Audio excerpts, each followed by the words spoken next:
short term, obviously, we are witnessing that all this political kind of paralysis prolonged is obviously negatively affecting the Korean economy. Yesterday, the Korean government announced that they will lower this GDP growth forecast for this year, 2025, to 1.8%. All these political situation is affecting the business as well as consumer confidence. With this incoming U.S.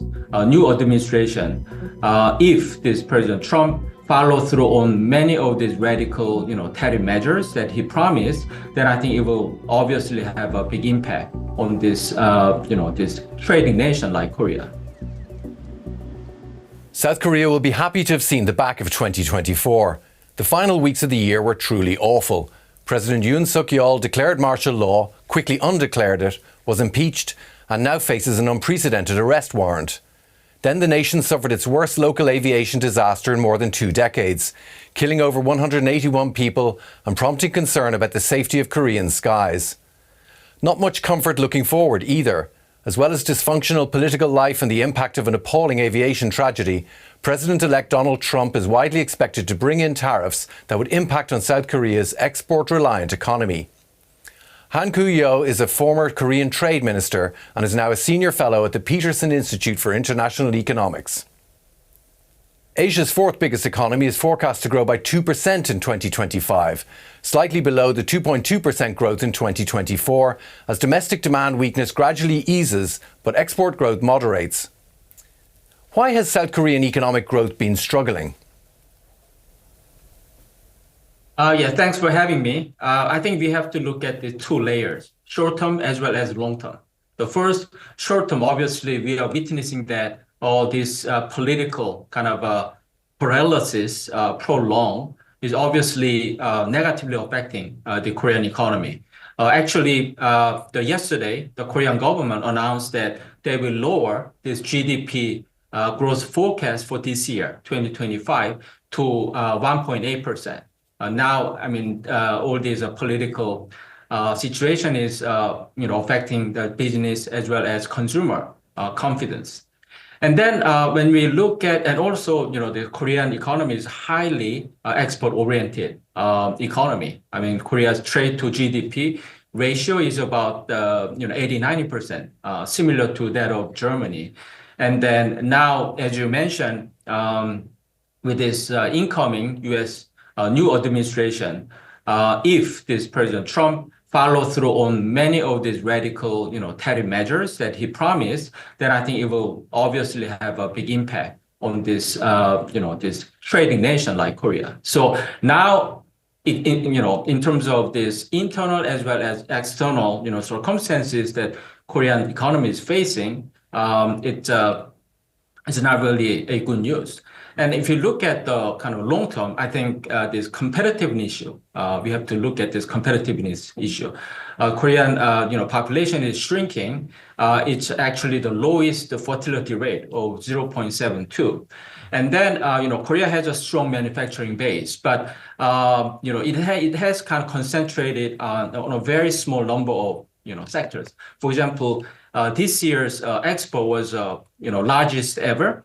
But this semiconductor as well as automobile, these 2 sectors accounted for 30% of all export. So this is sort of a kind of vulnerable to cyclical changes in those specific sectors.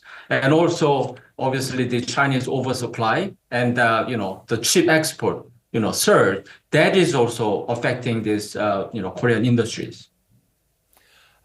Just to go back a bit to the Trump presidency, what's the general feeling? Do people think that Trump is going to follow through with these things? Korea is a strong ally of the US.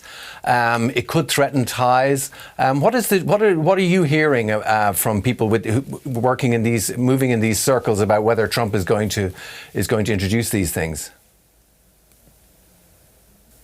I think that's $1 million question. Nobody knows. But I think, when it comes to this Korea-US, these trade relations, we are, FTA partner, Korea-US free trade agreement partners. And then Korea hope that these FTA partners is sort of exempt from this kind of tariff measures that the new Trump administration may put in place. But I think realistically, Korea has a big trade surplus with the United States. I think this year's trade surplus is the highest ever, more than 50 billion US dollars. So I think that the Trump administration may not really try to exempt these FTA partners or allies and partners from these blanket tariffs that he's considering. Do you think that this could be a bargaining tactic, that you could see some horse trading going on where, like we've seen the big companies like Samsung say that they're potentially, we've seen big companies looking overseas to the US, and you're going to see foreign companies and Korean companies among them setting up so they can produce within the US. Do you think we're going to see a lot of that happening? Yeah, obviously, I think if these, blanket across the board tariff, the follow through, I think, one of the feasible option for this global company is to jump the tariff wall and then get inside this, fortress, America, tariff wall.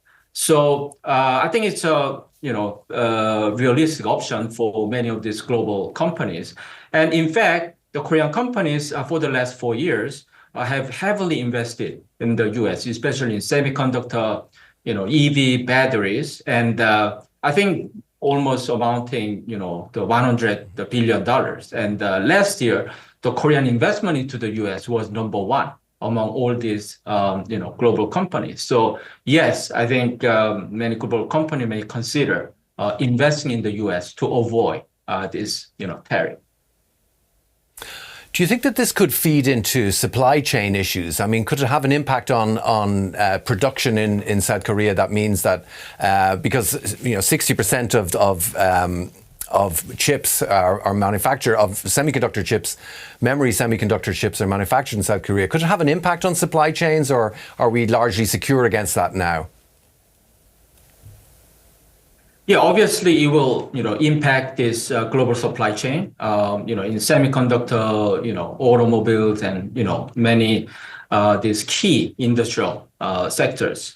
When it comes to the semiconductor, Korea has been a leader in this memory chip, industries. But now I think this the industrial base in semiconductors are being diversified because of this economic security issues. And the Biden administration, they, legislated this big subsidies and CHIPS, CHIPS Act, CHIPS and Science Act, also IRA. So these industrial policy and subsidies certainly help, kind of attracting many of these global companies into the US. But right now, the question is whether that continuity of industrial policy and subsidies could continue. If not, I think it will, kind of also change the calculation of these global companies. Okay, we've seen how the Korean won currency has dropped 12.5% against the dollar in 2024, which is its steepest fall in decades. What do you think is driving that, and how, I know you can't look into a crystal ball and currencies are notoriously volatile, but how do you see the currency developing? Yeah, I think this strong dollar is a global phenomenon, and especially this, if President Trump, this implement this, massive tariff and also, massive, tax cut, I think that tend to lead to this strong, stronger dollar. But in Korea's case, I think there's additional factors. Obviously, this political turmoil in Korea is really weakening investors, confidence in the Korean economy. So that is actually affecting this, extraordinary depreciation of Korean won. And also because of that, we see, the Korea has this current account surplus of about $90 billion. But now the Korean won is depreciated because many of these portfolio investors, they are, kind of outflowing out of the, Korean market. So among many of these major stock market, which shown kind of double-digit growth this year, I think Korean, Kosdaq and Kospi was actually one of the, worst, underperformer. We've heard remarks from the opposition saying that South Korea needs to take a more conciliatory approach to China. And obviously South Korea's relationship to China is crucial within the region and also globally. How do you think that will play out? I think that we have to, I'm not in a position to, talk about this, the presidential, candidate in either party, but I think we have to look at the big, picture. The Korea was really kind of had been squeezed between, the United States and, China. But if you look at what has been happening for the last few years, there has been sort of gradual kind of diversification or de-risking from previous China-centered the trade and supply chain towards more balanced or kind of a US-led one. So, for example, if you look at this export figure, Korea's export to China for the last 20 years was about 25%. But now it, went down below 20%. And then Korea's export to the US was, maybe was about 12, 13% level for the last 20 years. But now it went up to like 18, 19%. So I think this is kind of a sort of a kind of big shift happening in Korea in terms of trade, investment, and supply chain. So if the President Trump impose all these massive tariff against Korea, I think it may negatively affect this momentum, slowly kind of building momentum. And so when it comes to this Korea's progressive versus conservative, there's a stereotype of, conservative are more kind of pro-US, this and progressive more, kind of China-friendly. But I think, we have to see that this, the geopolitical landscape and the world has changed radically for the last, the few years. So I think more kind of pragmatic, kind of mindset and will just come into play, in the, this conservative or progressive in Korea. How much of a role does North Korea play in terms of the South Korean economy? Is it a sentiment indicator, or does it have a more meaningful or more significant economic impact? And also, with the North Korea's relationship with China has become a little bit. It's less warm than it was maybe before the start of the Ukraine war because of Russia's growing closeness to China. Is this also a factor in the economy in South Korea? Yes, I think, the North Korea issue doesn't really affect, Korean economy. I mean, we have lived like this for the last 70 years. So I think all this North Korea factor has been reflected already in the market and valuation, etc. But obviously, now we are facing a grave situation in the Korean Peninsula because there's geopolitical rivalry between the US and China, but also with this Ukraine war. I mean, North Korea sent troops to, this the Ukraine, and it might have happened that already the Russia, might have provided this sensitive technology already to North Korea. So now this North Korea and Russia is getting closer and closer.